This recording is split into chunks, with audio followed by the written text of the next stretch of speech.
Hi everyone, and welcome to Creative Cakes by Sharon. If you're new to my channel, welcome and thanks for tuning in. If you're not already subscribed to my channel, make sure you click on the subscribe button so you can see all my creative cakes as I release them. A very common question I get asked from many of you guys is what cakes I use to create my character cakes as well as my 3D double-sided cakes, like the ones you can see on screen now.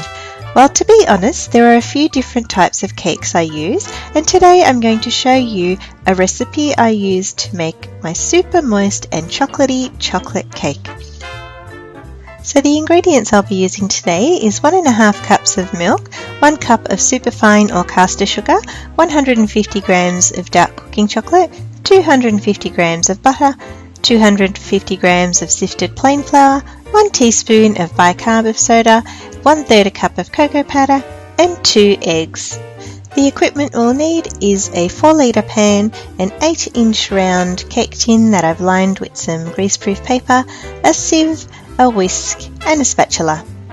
So let's get started. I've got my stove on a medium heat, and the first ingredient I'm adding to the pan is the butter. Don't worry about having your butter at room temperature. Since it needs to be melted, you can use it straight from the fridge, which is one of the terrific things about this recipe. So I'm just going to gently melt all of this butter. And now I'm going to add the milk. All I want to do here is bring the milk to the same temperature as the butter. Once the butter and the milk has combined nicely and the heat of the milk has increased, I'm going to pour in my sugar and make sure it's completely dissolved. As you move the whisk around in the pan, you'll be able to feel if the granules of sugar have melted or not. Now I'm going to add my dark chocolate and stir until all the chocolate buds have completely melted. You can check this by looking at your whisk. If it still has lumps of chocolate stuck to it when you lift it out of the mixture, it still has a little bit more melting to do. Make sure you continue to gently stir the mixture. Even though it's on a gentle heat, you still don't want to leave it unattended and run the risk of burning the chocolate. Finally, I'm going to add my cocoa powder and whisk it through the mixture until all of the lumps have disappeared. At this point, you'll end up with a gorgeous dark brown looking liquid, which is truly delicious as it is on its own. Now I'm going to leave the mixture on the stovetop to cool to room temperature.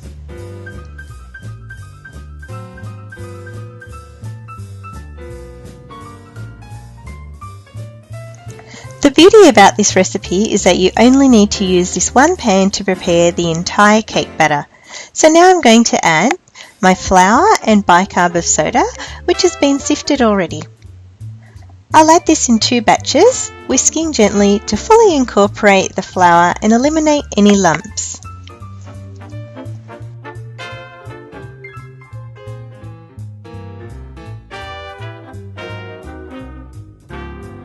And finally, I'm going to add my 2 eggs, which I've lightly beaten separately in this bowl, and mix it all together. As you can see, even though the flour and eggs have thickened up the mixture slightly, it's still very runny, but don't worry, this is exactly how it's meant to be. All I need to do now is transfer this mixture into my prepared cake tin and pop it into my oven, which has been preheated to 160 degrees Celsius or 320 degrees Fahrenheit for approximately 90 minutes. The exact timing may vary depending on each individual oven, but 90 minutes is approximately the time the cake will need to cook. Before removing the cake from the oven, insert a wooden skewer into the centre, and if it comes out nice and clean without any cake residue on it, you'll know it's fully cooked. It's very important that you now leave this cake in the cake tin to completely cool. If you try to invert it now, it will fall apart. So now my cake is completely cooled, and I'm just going to turn it out onto a wire rack and remove my greaseproof paper.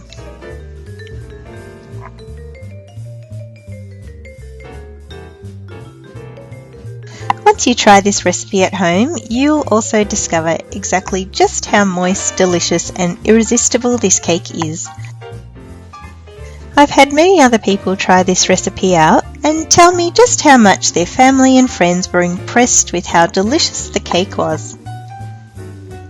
This cake is great to use as a base for my other tutorials, and an important tip is to allow the cake to chill in the refrigerator fully before you start carving in any project.